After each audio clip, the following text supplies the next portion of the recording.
Stop struggling with medical terms. Start learning basic hospital English right now. Welcome! Are you ready to learn essential hospital English? Let's get started. Welcome everyone to Navigating Health. I'm Mary, and today we're diving into a super important topic, hospital English for beginners. Because, let's be real, going to the hospital can be stressful enough without a language barrier, right? Absolutely, Mary. And I'm Ryan. It's not just about knowing the words, it's about having that confidence to communicate when you're feeling vulnerable. We're talking A1 level, simple questions and answers that you'll hear and need to use every single time you step into a medical facility. Exactly. So let's start with a very basic but crucial one, especially if you're new in town or just visiting. If you need to find the place, you'd ask, where is the hospital? And a straightforward answer you might get is, it is on Main Street, or it's near the park. These little prepositions are so important. On, near, next to. They help you pinpoint the location instantly. Right, simple and clear. Now, once you're inside, someone will inevitably ask you about your condition. The most direct way. Are you sick? And your answer could be, yes, I feel bad, or you might say, yes, I am sick. You could also use, I don't feel well. It's all about conveying that general sense of discomfort. It's a foundational statement. And following up on feeling bad, they'll likely check for a common symptom. Do you have a fever? Yes, I have a fever, or no, I don't have a fever.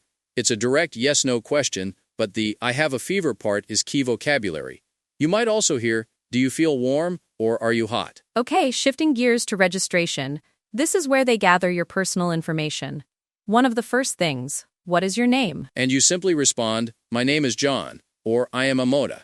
It seems super basic, but in a stressful situation, making sure your name is clear and understood is paramount.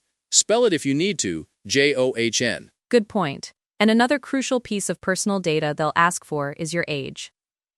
How old are you? Just state it clearly, I am 25 years old, or I am 30. The age helps them understand your medical history and sometimes even affects treatment plans, especially with medication dosages. So it's not just small talk. Now, getting to the core reason you're there, what is the problem?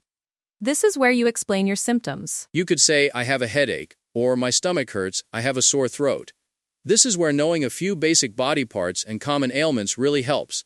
Don't be afraid to point to where it hurts. And the natural follow-up, if you're feeling unwell and describing symptoms, do you need a doctor? Yes, I need a doctor, or yes, I'd like to see a doctor. It confirms your intention and helps the staff direct you to the right place, whether it's an emergency room or a general practitioner. Let's elaborate on the pain aspect. If you just say it hurts, they'll want to know more specifically, where does it hurt? You can say, my arm hurts, or my leg hurts, my back hurts. Again, pointing is totally acceptable and often helpful. You can also describe the type of pain. It's a sharp pain, it's a dull ache. Good point about describing the pain. Sometimes, for mobility assessment, they might ask, can you walk? Yes, I can walk, or no, I cannot walk. This helps them decide if you need a wheelchair or assistance. It's a very practical question to understand your current physical state. And for your medical history, they'll often inquire, do you take medicine? Your answer, yes, I take medicine, or no, I don't take any medicine. If you do, they'll probably follow up with, what medicine do you take? So be prepared to mention the names of your prescriptions if you know them, or show them the bottles. Yes, always bring your medication list if you have one. Back to administrative details. For contact, what is your phone number? It is 555-1234. Just give the numbers clearly, it's for emergencies and follow-up, so accuracy is key here. Don't rush when you're saying the numbers. They'll also want to know if you're an existing patient. Is this your first visit? Yes, it is my first visit, or no, I've been here before. If it's your first time, they'll have you fill out more paperwork, so be ready for that. Knowing this helps them quickly pull up your records or create new ones. Another common question, especially for non-emergency situations, do you have an appointment? Yes, I have an appointment, or no, I don't have an appointment. If you don't, you might be a walk-in, which could mean a longer wait. It's good to be clear up front. And if you do have one, they'll confirm the details. What time is your appointment? It is at 10 a.m. Make sure you know a.m. or p.m., or it's at 2 o'clock. Times can be confusing, so try to say it slowly and clearly. They might also ask who you're seeing. Who is your doctor? My doctor is Dr. Smith, or I'm seeing Dr. Chen. Knowing the name helps them direct you to the correct department or waiting area. It's a quick way for them to organize patients. This next one is incredibly important for your safety. Are you allergic to anything? No, I am not allergic, or yes, I am allergic to penicillin, or I am allergic to peanuts. Even if it's not a medication like a food allergy, it's vital to tell them. It could save your life. Absolutely critical. Moving on, after treatment or diagnosis, they might check in. Do you feel better? Yes, I feel better, or no, I still feel bad. Be honest here. It helps them decide on the next steps in your care. Don't just say yes if you don't feel it. And for basic comfort or navigating waiting areas, you might hear, "Can I sit here?" Yes, you can sit here. Simple, polite. It's about being respectful of other people's space, especially in crowded waiting rooms. If you're struggling or need assistance, do you need help? Yes, please help me, or no, thank you, I'm okay. It's important to ask for help when you need it, and to politely decline if you don't. Don't be afraid to speak up. Okay, let's talk about different types of facilities. You might need to know, where is the clinic? It is next to the pharmacy. Again, those prepositions like next to, across from, behind, are invaluable for directions. Clinics are often smaller than hospitals, for less urgent care. Once you're at the right place, confirming availability. Is the doctor here? Yes, the doctor is here, or no, the doctor is not here right now. This manages your expectations about how quickly you'll be seen. Sometimes they're in surgery or with another patient. And the main goal, can I see the doctor? Yes, you can see the doctor, or please wait, the doctor will be with you shortly. It's confirming your turn or instructing you to wait a little longer. Patience is a virtue in hospitals. Let's do a mini role play here. Someone might use your name. What is your problem, Anna? Okay, I'll be Anna. I have a cough, or I have a bad cold. Being direct and simple is the best approach when describing your symptoms. Perfect. And often, it comes back to the discomfort. Do you have pain? Yes, I have pain, or no, I don't have any pain. Remember, if you do, they'll want to know where it is and how it feels, so have those words ready too. Hospitals and clinics can be busy, so can you wait is a common question. Yes, I can wait, or no, I cannot wait, I feel very bad. If you're in severe pain or have a serious issue, it's okay to indicate you might not be able to wait long. But generally, being patient is expected. And if you say you can wait, you'll probably want to know, how long is the wait? It is 15 minutes, or the wait is about 1 hour. This helps you manage your time and expectations. Don't be shy about asking for an estimate. Okay, a big administrative one. Do you have insurance? Yes, I have insurance, or no, I don't have insurance. This is crucial for billing and knowing what options are available to you. Have your insurance card ready to show them, or know your policy number. During an examination, a doctor might give you a simple instruction. Can you open your mouth? Yes, I can, or you just do it. Simple commands like this are common during checkups. Breathe deeply, follow my finger, sit up straight. And after consultation or treatment, the advice might be, do you need rest? Yes, I need rest, or no, I feel energetic. Usually doctors suggest rest for recovery, so this is often a recommendation rather than a question about your current feeling. Finally, a caring check-in. Perhaps as you're leaving. Are you okay now, Michael? Yes, I am okay now, or I feel a little better, thank you. It's a kind way to end the interaction and confirm your status before you depart. It shows they care about your well-being. These simple phrases, they really form the backbone of communication in a hospital setting. It's not about complex grammar, it's about being understood and understanding what's happening to you. Exactly, Mary, and the key takeaway here is practice. Listen to this episode again, say the phrases out loud, role play with a friend. The more comfortable you are with these basic exchanges, the less stressful an already challenging situation will be. Absolutely, it really empowers you. So don't be afraid to use these simple questions and answers. People in healthcare are there to help you, and they appreciate clear communication, even if it's basic. That's it for today's Navigating Health. We hope this beginner's guide to hospital English has given you some valuable tools and a bit more confidence. Remember, your health is important, and so is your ability to talk about it. Thanks for joining us. Stay healthy, and we'll catch you next time. Need to speak English in a hospital? Today, we learn simple questions and answers. Hey there, and welcome. Going to the doctor is stressful enough, right? But imagine having to do it in a language that's not your own. That can be, pretty terrifying. So today, we're going to arm you with the essential English phrases you absolutely need to handle a hospital visit with confidence. Let's get right into it. Just picture this for a second. You're traveling, having a great time, and then, bam, you start feeling really sick. Now you've got to explain what's wrong, these weird feelings in your body, to a doctor, all in English. It's a really tough spot to be in, for sure. But hey, don't worry. That's exactly why we're here. Our whole goal today is to give you the key words and phrases so you'll be ready for whatever comes your way. Okay, so part 1, first steps at the hospital. Before you even get to see a doctor, you've got to actually get there and, let someone know you need help. So let's cover those crucial first phrases. So first things first, you actually have to find the place.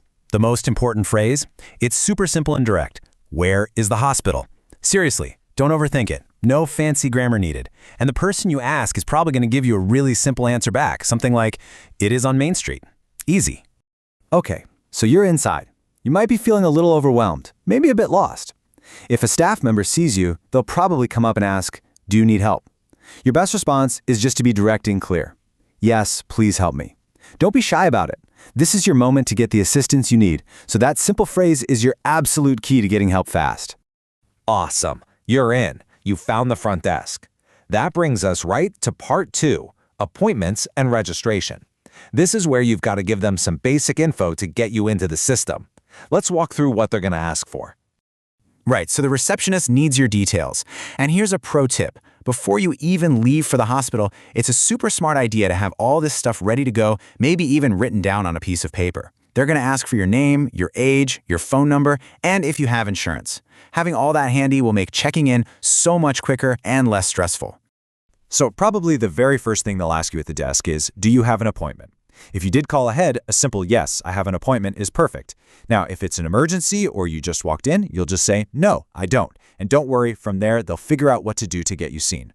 And if you say yes, you have an appointment, the very next question is going to be, what time is your appointment? Just be ready with a clear answer. Something like, it is at 10 a.m. The more specific you are, the faster they can pull up your file. So once you're all checked in, you'll probably have to wait a little bit. To help you out, the staff might say something like, the estimated wait time is 15 minutes. It's just their way of letting you know what to expect, so you're not just sitting there wondering what's going on. Okay, your name's been called, you're heading in. This is it, the most important part of your visit. Part 3, explaining your symptoms. This is your chance to clearly tell the doctor exactly what's going on. A lot of times, the doctor will start with a nice, open question like, what brings you here today? Your job is just to give a simple, clear starting point. You could say something like, I have a strong headache, or I have a fever and a cough. That one simple sentence is really important because it tells the doctor where to start looking. It sets the stage for everything else.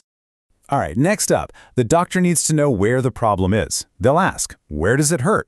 And hey, don't be afraid to use your hands. Seriously, just point right to the spot and say, it hurts here. Then you can add the body part, like my arm hurts, or it hurts in my lower back. It's a super effective way to communicate.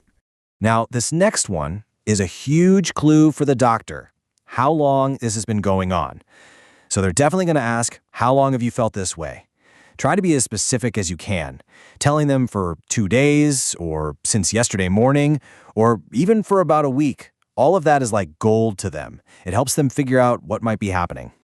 To really narrow it down, the doctor might ask you to go a step further. Can you describe the pain? This is where you can paint a picture for them. Is it a sharp pain, like a quick jab? Or is it more of a dull ache that just sits there? Is it constant, meaning it's there all the time? Or does it come and go?